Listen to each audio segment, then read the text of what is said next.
Bonjour, salut les copains. Eh ben, vous venez de flash coder une très belle bouteille de chez Pierre Michelin, le vigneron qui est ici, du domaine de la Réaltière. La Réaltière, ouais, entre Jouques et Riance. Jouques et Riance, c'est Luberon ça? Non, on n'est pas très loin, on est dans les Coteaux d'Aix, extrême est de l'appellation, les plus tardifs. Et donc vous avez flash codé une bouteille de...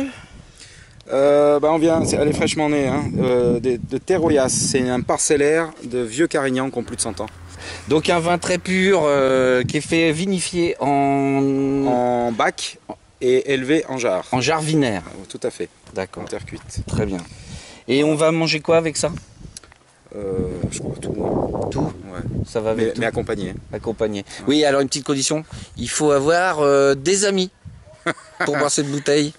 Et donc température de service 16 degrés, 17 voilà. Degrés. Donc du bœuf, du poulet, des poissons de mer peut-être avec la puissance qu'il y a et une belle acidité, je verrais bien un super accord avec une bouillabaisse. Bouillabaisse. Oui, d'accord, très bien. Parce que souvent, un blanc avec une bouillabaisse, s'il est en deçà, la bouillabaisse avec les épices va prendre le dessus. Ça va très bien avec les bandoles par exemple, donc on peut y aller. Et ça va survivre à des plats avec du végétal quoi en fait. Hein. Aussi. Hein, parce qu'il y a un côté épicé, quelque chose de très aromatique qui accompagne bien les végétaux. Ce qui est assez délicat pour un vin rouge. Voilà. Donc bravo, excellent choix. Et puis si vous n'êtes pas trop pressé et puis que vous n'êtes pas attendu pour aller boire la bouteille, vous pouvez continuer à nous regarder. On va aller faire la visite du domaine avec Pierre. Sinon, bon appétit et bonne déguste.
Lavender. Ça Olive. On crée une vie microbienne avec l'herbe, qui crée des canaux, donc des bactéries, des azobactères, des microbes, des champignons, des vers de terre. Il y a de la vie en dessous. Je crois qu'il y a de l'observation, moi, de mes vignes et de mon endroit, et essayer de faire au mieux suivant ce que je veux.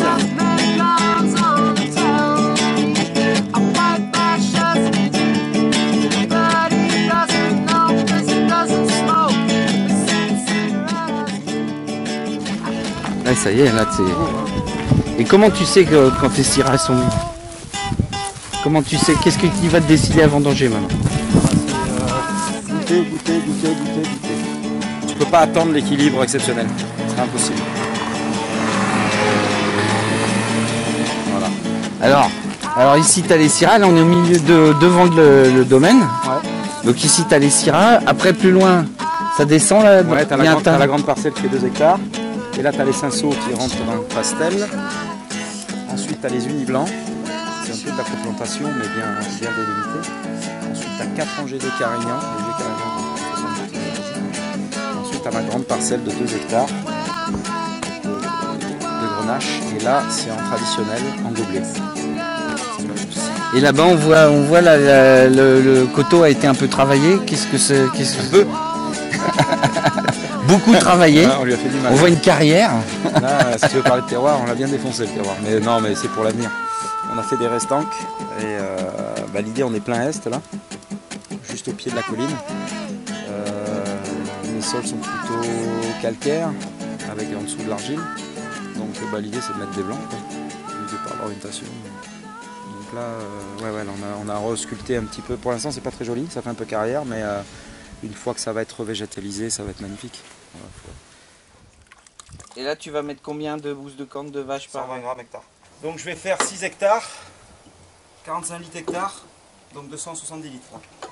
Tu vas pulvériser 270 litres d'eau. Ouais, sûr. Dans lequel tu as mis de la bouse de corne de vache. C'est ça, on va la dénuaser d'abord. Là, on est en période d'un peu de sécheresse. Voilà, ça va aider la plante.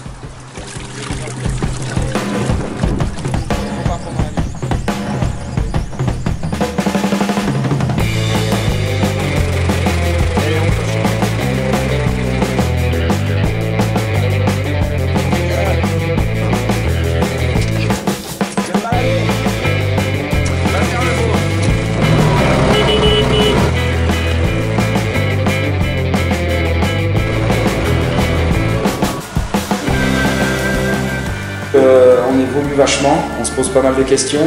Le vignoble, là, en plus pour moi, je découvre un peu la biodynamie depuis 6 ans. Je dis bien je découvre. Je suis pas encore un cadre, mais en tout cas on essaie de mettre du sérieux et d'être très rigoureux parce que c'est un peu de la rigueur. Et pour voir les effets sur la plante et tout ça, et donc je suis au début de cette aventure-là. Et du coup, je m'aperçois que ça donne de tout autre équilibre au niveau de mon raisin. Et donc, j'ai une autre attitude à avoir, une autre lecture à avoir dans la cave. Et ça, c'est depuis, je te dis, ça fait 6-7 ans qu'on est en ligne. Et je commence à voir les effets maintenant sur les rouges et un peu tout depuis l'année dernière. Donc ça change beaucoup de choses. Donc du coup, je suis en train de redécouvrir, et ça, c'est pas des blagues, la notion de terroir sur des vins. Et donc, on est en train de changer des étiquettes, tu vois, on est en train d'en créer une autre. Demain, il y a une autre cuvée, il y a du cinsault qui va arriver. Et je m'aperçois que grâce à cette agriculture-là, je vais pouvoir faire beaucoup d'autres. Il y a une grosse porte qui s'ouvre.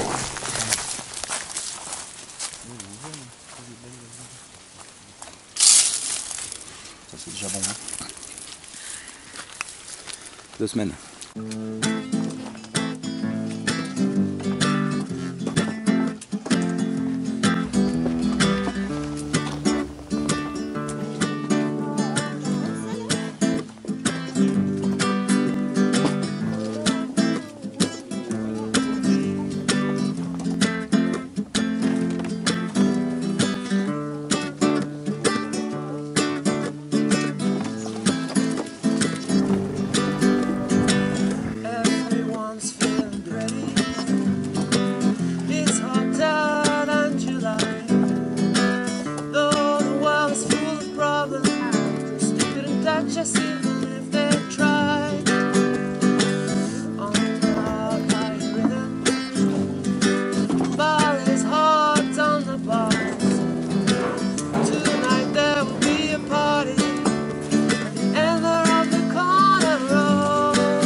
Des glaçons carbonés, donc c'est des glaçons qui sont très forts. Et ça dégage du CO2 et ça permet d'inerter et de protéger en fait la cuve.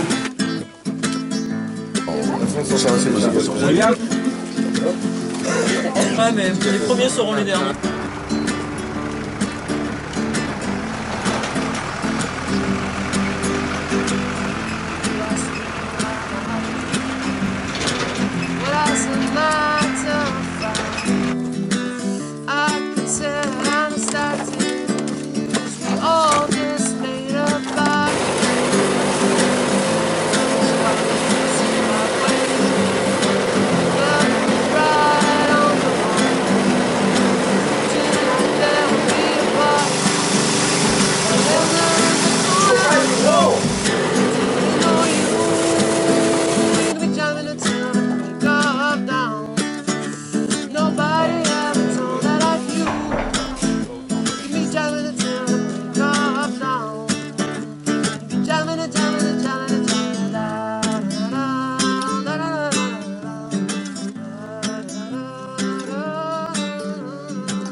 j'ai récupéré un Magnum de 2010 de QC qu'on pouvait le voir ce soir. C'est génial. Ça, c'est un route d'été, tu vois.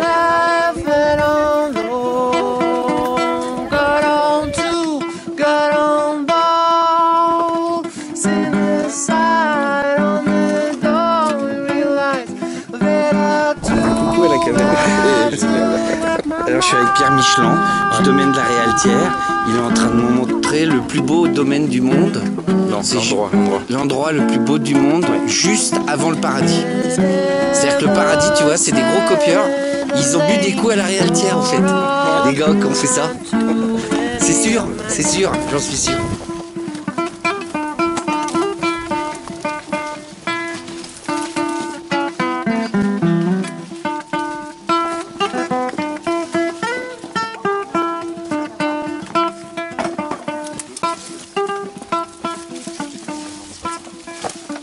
Il faut prendre le temps, les gros bois.